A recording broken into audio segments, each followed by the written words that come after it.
Alright guys, it is a new day in the shop. I think it's about time we get this thing rolling and driving.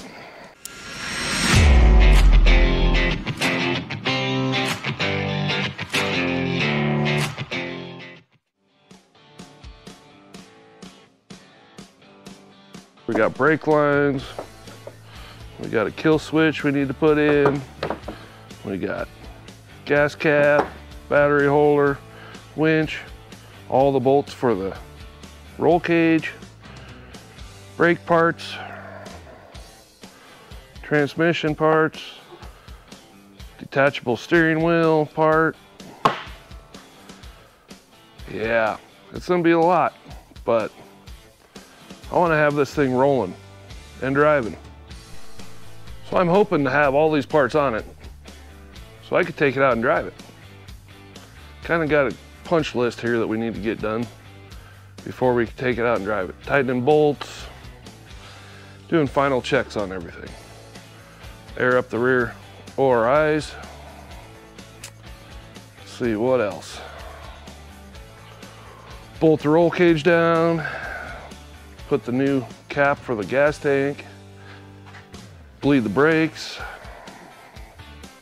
It's a small list. Most of it, you guys really don't need to watch. You done did it now. The gist of the little things. Little things turn into big things, if there's enough of them. So, but anyways, I think we're ready to get started on it. All right, guys, one of the first things we need to do, we need to tighten these up. Tighten these up here, make sure they don't leak. Fill the brake fluid up, and I think all that is tight both directions. So all we got left are these ones here. And I was gonna get some different lines, but they shipped and they're still wrong. You promised those motherfuckers too goddamn much, you asked me. If anybody else has those problems of ordering, and yeah. It's a very frustrating deal when you look at a part and they say, yeah, we got them. They send them and it's the wrong ones.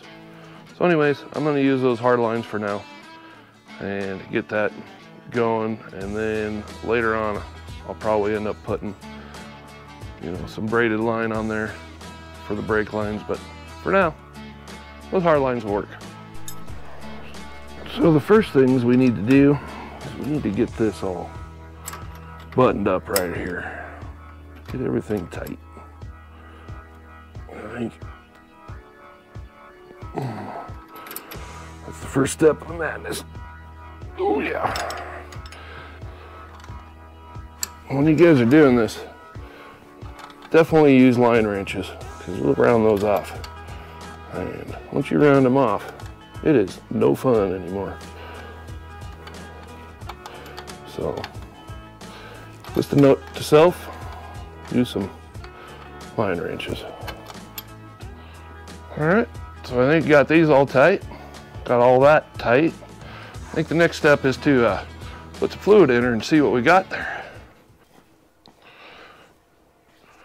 All right, guys, I want to take just a second here and thank all you guys for watching. I never thought you guys would ever want to watch some old guy tinkering with his stuff. But anyways, thank you for that. It's greatly appreciated. Like, subscribe too. I could take some more subscribers. Let's bleed these brakes. All right, get this filled up. And I think that once we get, well, how big a mess am I gonna make here?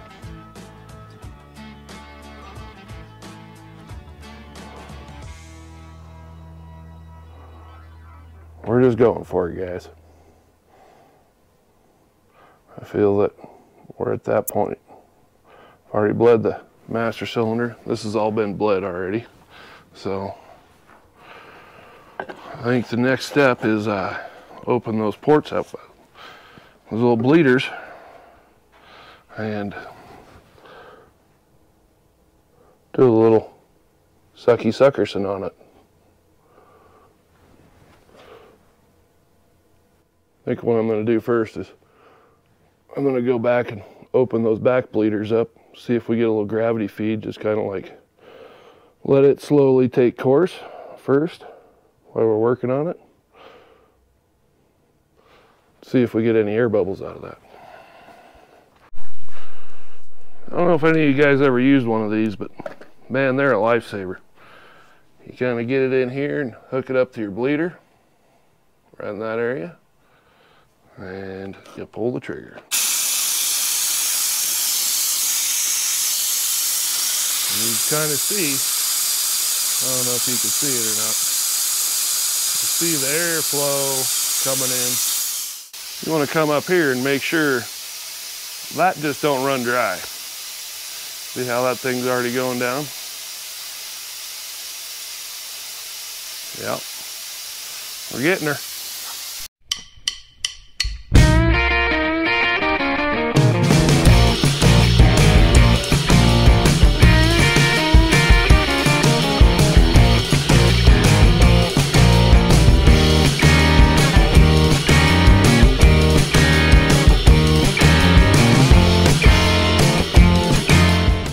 So it's basically a repeat process on the front.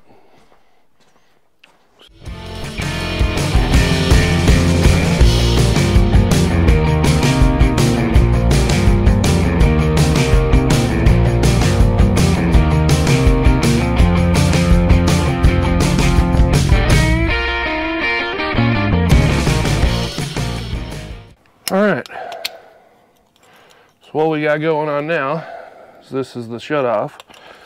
It comes apart, has the bracket, has the turn on and off switch right there. And I'm thinking that if we mount that thing right there where the old tack was, and it almost covers everything. So I just got back from Napa. So when you see this sign at garages and service stations, you know the mechanics who work there care. 2 gauge. We couldn't find the 1/0 that we were going for. That's what I got there for my ground, which should be pretty good. So what we're going to do is we're going to run this clear over to that, to this, kind of like so. We're going to run that cable that goes from the block to this, and then it's going to run from the back side of here. It's going to go all the way back to the battery. And that's going to be our main disconnect. And then that comes right through the dash, bolts onto there. Chink. So that's going to be real nice because you could just, right from the key, I mean, if you're upside down and something's going on, you can just hit a master shut off and everything in the whole Jeep shuts off. So what I did on my negative, see that wire back there? I think it's 2 gauge. Runs down to the block, to the ground, comes up, goes across into the firewall. Then it comes through the firewall up to my master switch that I mounted there, so you can see. Then it comes out of that back to the battery. So you kind of see, this is the ground coming from the block, tying into this jump cord here, and then comes around, loose back into the body. So that's going to be my body mount, and that goes over to, that comes off of that switch. So this is the wire that I used for that shutoff. It's 2 gauge, you kind of see, it's pretty beefy. Then we had these. You put that in there, strip that down, put that in there, then smashed it down, and then soldered it on each one of those connections on that shutoff. So there's a connection on the battery, the connection on the down on the block, 2 connections over there on the shutoff. So we should be all the way back to there now. And if the brakes work, here you go, Larry. You see what happens? You see what happens, Larry? we might be on to airing up some shocks. That is a huge, huge, huge milestone right there. One eternity later. So here's the problem at hand right now. We got full oil coming out of that. We got full oil coming out of those. We got full oil coming out of the ones in front. The problem that we're having is that you kind of hear this. I don't know if it'll pick up on camera. You hear that?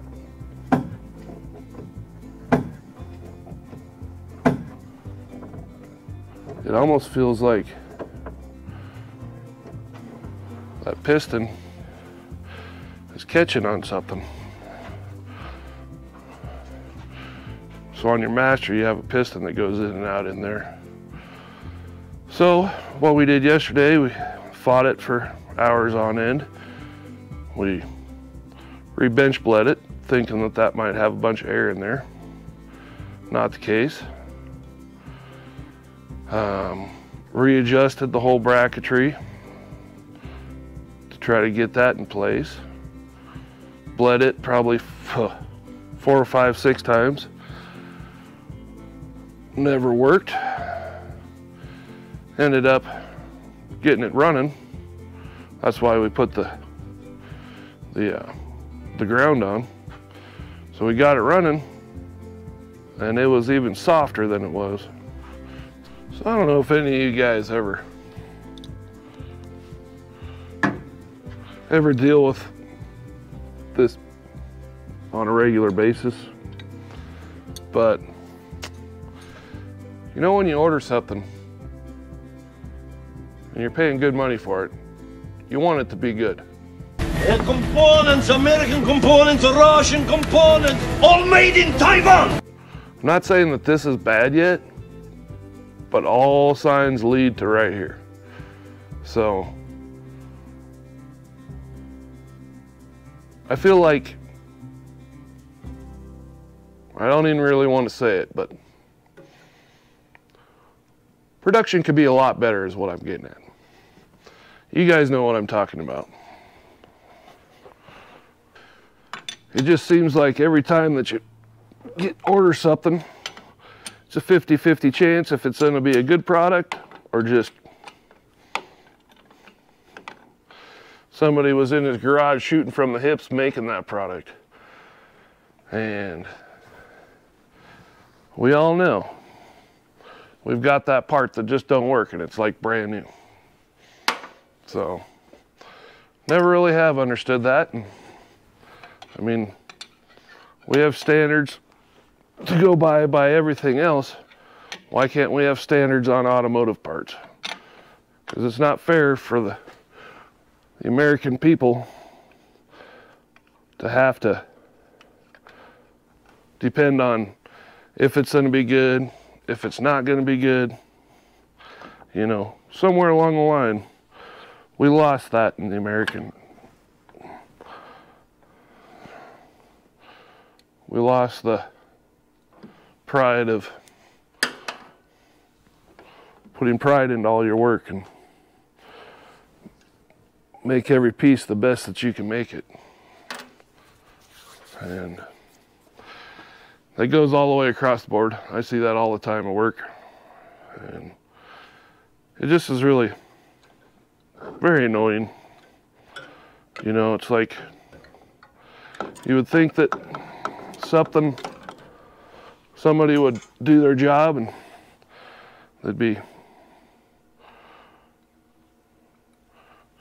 super proud of their work, but I feel like that isn't always the case. I feel like they're there just to get a paycheck. Well, if this ain't the case, it's gonna be bench bled for a third time. So the more I got to looking, that mark there is the depth of how far this slides in to connect to that piston, which would be right about there. Now you see how far that rod is away, that plunger right there. See how far that's away? That's a good 1/4 inch right there. So I'm almost thinking that this rod needs to be further out that way. Alright guys, so what I got here, you can see that I extended that probably a good 1/4 inch. There's still about at least 3/8 worth of threads in there, and I red Loctited it. So that's just proud of flush, which is about what that is over there. So now if that, I feel like that might be the solution. I just don't know. This whole thing here, I don't know if I trust that or not. I know it's adjustable, but it breaks. It would be different if it was something, but I feel like brakes are pretty key to the whole scenario of driving this thing. So anyways, I'm gonna mount that master back up, see if we get some good pedal. All right, so what I've done is I've bolted this back up, got 2 temp lines running it round back into the jug or the reservoir so that I could pump the air back out of that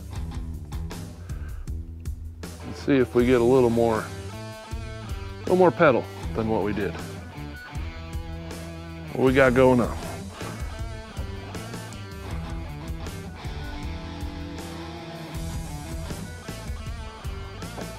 Well, that feels way better already. I see air coming out of both of them.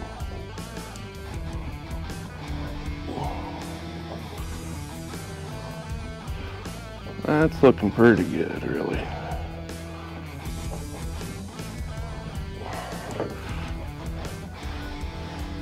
Well, it feels better, for sure. You know, this master cylinder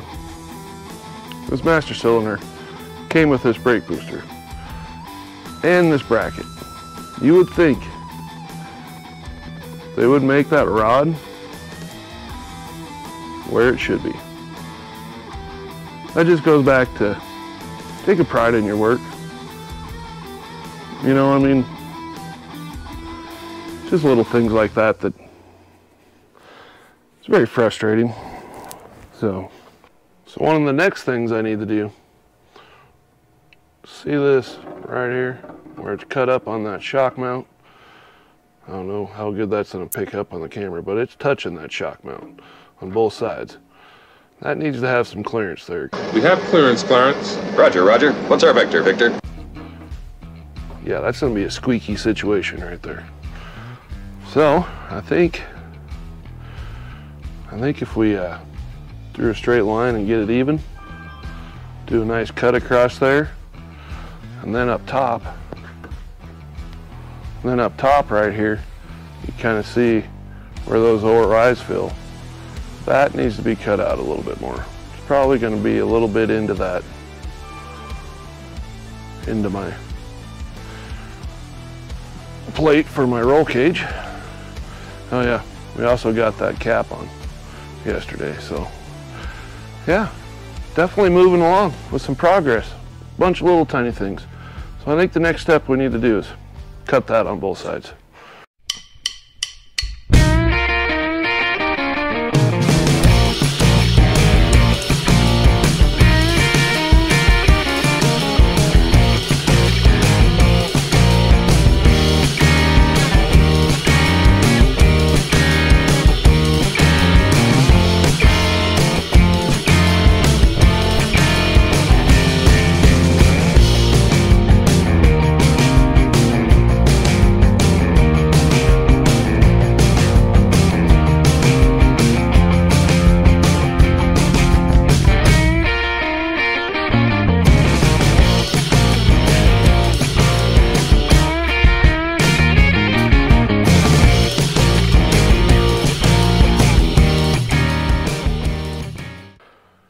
right, so we're gonna start airing up our ORIs.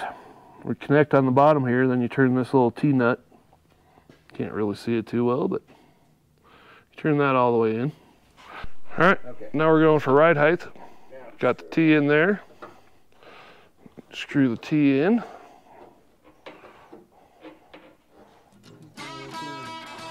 Should be open.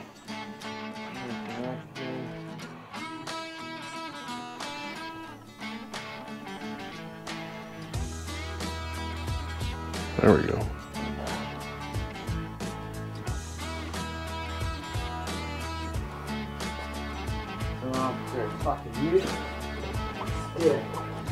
That just came up a lot. Yeah. So I want to let it equalize first before I do that. That's 3.5 to the paint.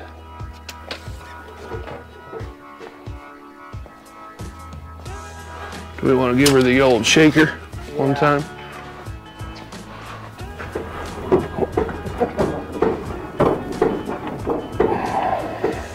Holy fucking, we're way up there. I think that was way too much, huh? What's that? What do you got there? 250? Yeah, it's not moving. It's like it's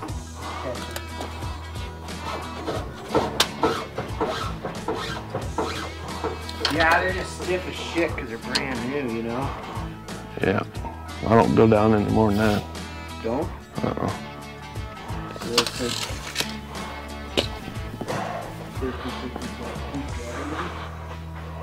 I mean, I could probably tell you what I have because I think I have it written on my hood. I'm 290 on the front, so that's probably about right. What'd you say, 250? Oh, we just went up. We're at 270. So I feel, I mean, that is pretty close, really. Actually, with the front and the back. All right, guys. It is sitting on its own power.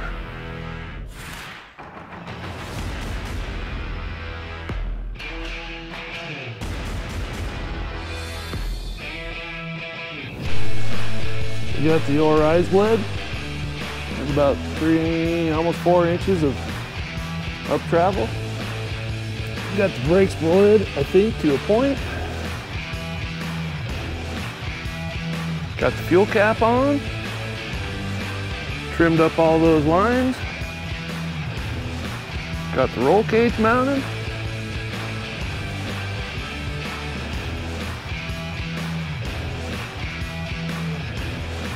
Got my shifter all bent.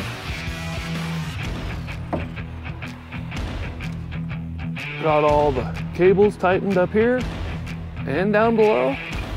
Got the power shut off, hooked up, good to go. Got the ground strip all connected.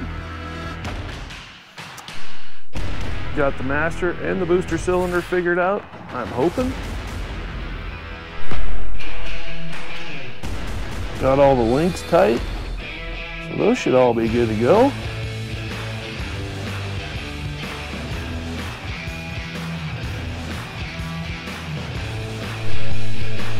Got all the battery positives and negatives all hooked up. Got this mounted in a temporarily permanent solution until I can find something else.